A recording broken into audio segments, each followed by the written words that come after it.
Hello, आता आपण बघूया "विण दोघांतली तुटेना" या मालिकेचा एपिसोड रिव्ह्यू. कालच्या भागात आपण बघितलं की मंदाकिनी रोहन आणि अधीराकडे रागाने बघत असते. पण आजच्या भागात आपल्याला बघायला भेटते की मंदाकिनी त्यांच्याकडे आश्चर्य होऊन बघते आणि बोलते की "काय आत्ता आलात तुम्ही लोकं? बघत काय बसलायत? किती लेट झाले, भूक लागली असेल ना? चला चला मी पानं घेते जेवायला. जेवायला बसा चला." तेव्हा मंदाकिनी जेवायला घेण्यासाठी जाते. तेव्हा अधीरा एकदम शॉक होते आणि ती ती विचारते स्वानंदीला की "नंदुताई कसं झालं? How it possible?" तेव्हा तेव्हा स्वानंदीला बोलते की "काही नाही गं, आपण पण समजूतदारपणाने वागलं ना तर होतं सगळं काही मॅनेज." तेव्हा अधीरा तिला मिठीच मारते. तिला खूप भारी वाटतं. तेव्हा स्वानंदी बोलते की "बरं बरं चला मी निघते, खूप लेट झाला आहे." तेव्हा स्वानंदीचे बाबा बोलतात की "अगं जेवून जा ना." तेव्हा स्वानंदी बोलते की "नाही, ऑलरेडी खूप उशीर झाला आहे, मला जायला हवं." तेव्हा स्वानंदीचे बाबा बोलतात की "बरं चल नंदू, मी तुला खाली सोडतो." म्हणून तेव्हा स्वानंदी बोलते की "हो बाबा."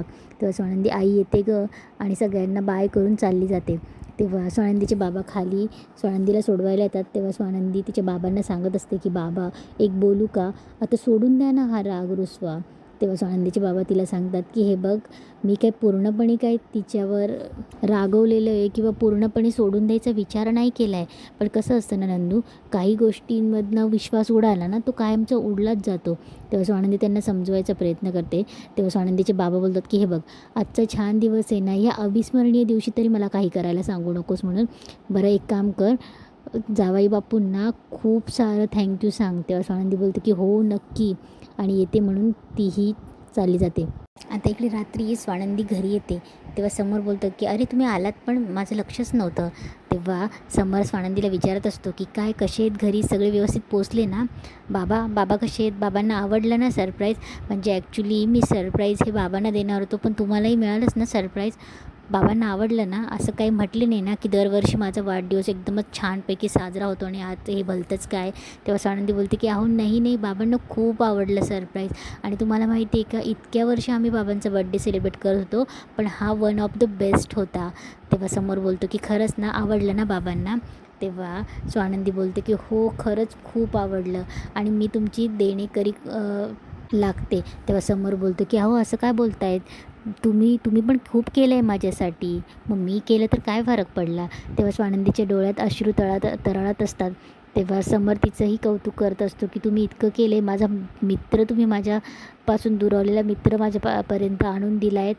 तेव्हा स्वानंदीच्या चेहऱ्यावर स्माईल असते आणि समरही खूप खुश असतो आणि तो पुन्हा बोलतो की "आवडलं ना सरप्राईज?" तेव्हा स्वानंदी बोलते की "हो खूप जास्त आवडलं." इकडे आनंद आणि निकिता एकमेकांशी बोलत असतात. तेव्हा आनंद पूर्णपणे फोनवरच बोलत असतो कामांसाठी. तेव्हा निकिता बोलते की "अरे घरी होतास तेव्हा जेवण द्यायचं नाही." निकिता आणि आनंद एकमेकांशी बोलत असतात. तेव्हा निकिता बोलते की "तू घरी होता तेव्हा जेवणाकडे लक्ष देत नव्हता, आता माझ्याकडे तरी लक्ष दे."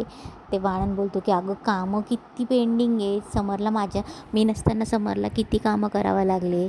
तेव्हा निकिता बोलते "बरं बरं." तेवढा स्वानंदीचा फोन होतो. तेव्हा आनंद बोलतो की स्वानंदीचा फोन पटकन तेव्हा निकिता बोलते की "चल चल स्पीकरवर टाक." तेव्हा स्वानंदी बोलते की "कशा आहात तुम्ही?"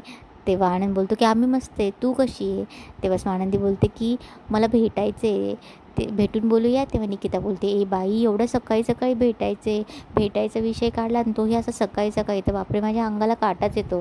तेव्हा स्वानंदी बोलते की "नाही नाही, एवढं काही विशेष नाही आहे, पण आपण भेटून बोलूयात ना." तेव्हा निकिता बोलते "बरं ठीक आहे, मी लोकेशन पाठवते, ये तिकडे." तेवढ्यात समर तिथे येत असतो. तेव्हा स्वानंदीही जायला लागते आणि समरही जायला लागतो. तेव्हा ते दोघं एकमेकांच्या समोर येऊन उभं राहतात. तेव्हा समर बोलतो की "तुम्ही आधी." तेव्हा स्वानंदी बोलते की "तुम्ही आधी." तेव्हा समर बोलतो की "तुम्ही आधी, आता हे पण माझं ऐकणार नाही आहे का?" तेव्हा स्वानंदी बोलते की "बरं ओके." तेव्हा समर पुढे जातो, स्वानंदी जायला लागते. तेव्हाच तिला टेबलला धडकणार, तेवढ्यात समर तिचा हात पकडून बोलतो की "अहो सावकाश, हळू, कुठे तंद्री लागते तुमची? हल्ली तुमची तंद्री कुठे चालली हे कळतच नाही आहे, लागलं असतं ते." तेव्हा स्वानंदी बोलते की "तुमचं लक्ष असतं ना, मग मग काही लागायची भीती नाही." तेव्हा समर बोलतो "आणि मी जर तुमच्या आजूबाजूला नसेल तेव्हा?" तेव्हा स्वानंदी काही बोलत नाही, शांत होते. तेव्हा समर बोलतो की "कुठे तंद्री असते तुमची, लक्ष कुठे असतं?" तेव्हा स्वानंदी बोलते की "हां म्हणजे तंद्री माझी लागत नाही आहे हे माहिती आहे, पण कुठे असते ते नाही माहिती आहे." तेव्हा समर बोलतो की "काय?" तेव्हा स्वानंदी चालली जाते. इकडे स्वानंदी आनंद आणि निकिताला भेटायला येते. तेव्हा त्यांना भेटायला आल्यावर स्वानंदी निकिताला पुस्तक गिफ्ट देते आणि आनंदसाठी पेन स्टँड आणते. तेव्हा निकिता बोलते की हे काय. तेव्हा आनंद बोलतो की मला नको आहे. तेव्हा स्वानंदी बोलते की असं काय करताय, घ्या ना, मला बरं वाटेल म्हणून घ्या. तेव्हा आनंद बोलतो की नाही, तू गिफ्ट कशासाठी देतेस म्हणून. तेव्हा स्वानंदी बोलते की तुम्ही किती केलं, माझ्या बाबांसाठी एवढं सरप्राईज दिलं, सकाळपासून संध्याकाळपर्यंत एवढी अरेंजमेंट केली आणि मग मला तुमच्यासाठी गिफ्ट देणं एक रिटर्न गिफ्ट समजा. तेव्हा आनंद बोलतो की नाही. तेव्हा स्वानंदी बोलते की अहो सांगितलं ना तुम्हाला मी, एक रिटर्न गिफ्ट, एक एक जेस्चर समजा. तेव्हा निकिता आनंदला खुणवते की घे म्हणून. तेव्हा स्वानंदी त्याला गिफ्ट देते आणि तेव्हा स्वानंदी बोलते की हे बघा ना, मला अजून एक तुमच्याकडनं मदत हवी आहे. तेव्हा आनंद बोलतो की बोला. तेव्हा स्वानंदी बोलते की समर राजवाड्यांना पण मला गिफ्ट द्यायचं आहे, पण त्यांच्यासाठी काय देऊ मला कळतच नाही आणि त्यांचे सगळ्या वस्तू ब्रँडेड असतात परदेशातून आलेल्या, तर मी काय द्यायचं. तेव्हा निकिता बोलते की अरे देवा, बरं झालं तू आम्हाला आधी विचारलं. तेव्हा स्वानंदी बोलते काय झालं. तेव्हा आनंद बोलतो की समरला गिफ्ट द्यायला आवडत नाही. तेव्हा निकिता बोलते हो, त्याला बिलकुलही नाही आवडत. तेव्हा स्वानंदी बोलते काय, थोडं पण नाही. तेव्हा आनंद बोलतो की नाही. तेव्हा निकिता बोलते की आमच्या मुलांनाही तो सांगतो की मला ग्रीटिंग कार्ड द्या, पण मला गिफ्ट बिलकुल द्यायचं नाही आणि कोणीही द्यायचं नाही. तेव्हा स्वानंदी डोक्याला हात लावते आणि बोलते अरे देवा, मग का मी आता काही ग्रीटिंग कार्ड करून देऊ त्यांना. तेव्हा आनंद बोलतो की नाही, नको. तेव्हा आनंद स्वानंदीला बोलतो की पण एक आयडिया आहे. तेव्हा स्वानंदी बोलते की काय. तेव्हा निकिता बोलते की बोटिंग, त्याला बोटिंग खूप आवडते. तेव्हा आनंदही बोलतो की हो, त्याला बोटिंग खूप आवडते. तेव्हा निकिता बोलते की पण बाबा गेल्यापासून तो तिथे गेलाही नाही, फिरकलाही नाही. ठाण्याजवळ एक तलाव आहे, तिथे तो नेहमी बोटिंग करायसाठी जायचा. तेव्हा आनंद बोलतो की हो, त्याचे बाबा असताना, पण बाबा गेल्यापासून तो तिकडे गेलेला नाही आहे आणि तू त्याला घेऊन जा म्हणून. तेव्हा स्वानंदी बोलते की पण अशी गोष्ट मी घेऊन जायचं.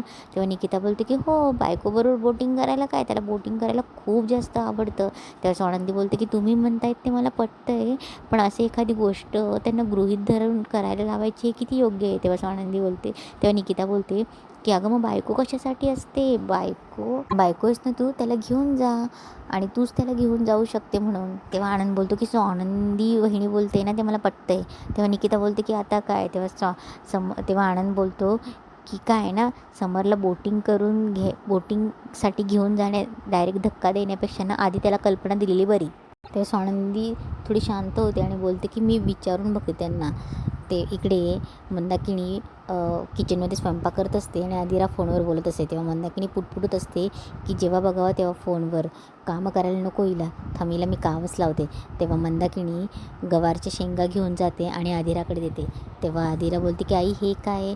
तेव्हा मंदाकिनी बोलते की हे काय म्हणजे, याला गवार म्हणतात, तुमच्याकडे करत नाही. तेव्हा आदिरा बोलते की हो आई, मला याला गवार म्हणतात हे मला माहिती आहे, पण याचं का आणून दिलं तुम्ही. तेव्हा मंदाकिनी बोलते की का म्हणजे, अगं निवडून दे मला. तेव्हा आदिरा बोलते की निवडून दे, मी कसं करणार आहे आणि कसं करतात ते. तेव्हा मंदाकिनी बोलते का तुमच्याकडे गवार निवडत नाही का, काही करत नाही का, तुम्हाला वेळेवर तर सगळ्यांना खायला लागतं, वेळेवर गिळायला लागतं ना, मग काय कामं पण मीच करायची का, भाजी पण मीच आणायची, ती भाजी चिरायची पण मी, शिजवायची पण मी आणि तुम्हाला खायला पण घालायची मी. नाही बाबा, माझे तिथे उभं राहून राहून गुडघे दुखत आहेत, प्लीज एक काम कर, ती गवार मला करून दे. तेव्हा आदिरा बोलते की आई मी शिकेन, मी करेल ना सगळं. तेव्हा मंदाकिनी बोलते ते नको, मला आत्ता करायचं आहे, नाही तर जाऊ दे बाबा, नसेल तुला करायचं तर मग स्वयंपाक पण नाही होणार, मग तुम्ही राहा सगळे उपाशी. तेव्हा मंदाकिनी सोप्यावर जाऊन बसते आणि बोलते की पाय दुखत आहेत म्हणून. आदिराची चिडचिड होत असते, तिला काहीच कळत नसतं, ती तशीच बसते आणि ती गवार निवडायला घेते. इकडे समर आजी आणि मल्लिका चहा पित असतात. तेव्हा समर बोलते की वा वा वा, काय चहा बनवला आहेस ना. तेव्हा आजी हसत असते. तेव्हा समर बोलतो की तुला हसायला काय झालं. तेव्हा आजी बोलते चहा आपल्याकडे रोजच छान बनतो, पण तुझं लक्ष कुठे होतं, तुझं लक्ष कुठे लागायचं. तेव्हा समोर बोलतो की आता आनंदमुळे माझं लक्ष विचलित झालं होतं, पण आता आलं आहे ना तर सगळं कसं व्यवस्थित झालं आहे.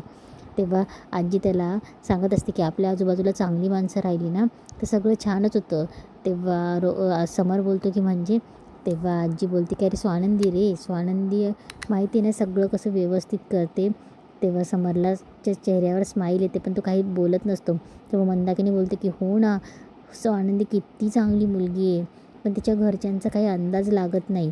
तेव्हा आजी बोलते की मल्लिका, तेव्हा मल्लिका बोलते की नाही म्हणजे ती छानच आहे ना, तिच्या घरच्यांचं जाऊ दे, पण ती छानच आहे. मला खूप मनापासून वाटतं की जसं स्वानंदी इथे आनंदी आहे ना, तसं तिकडे माझी आदिरा, माझी डॉलही आनंदी राहायला पाहिजे.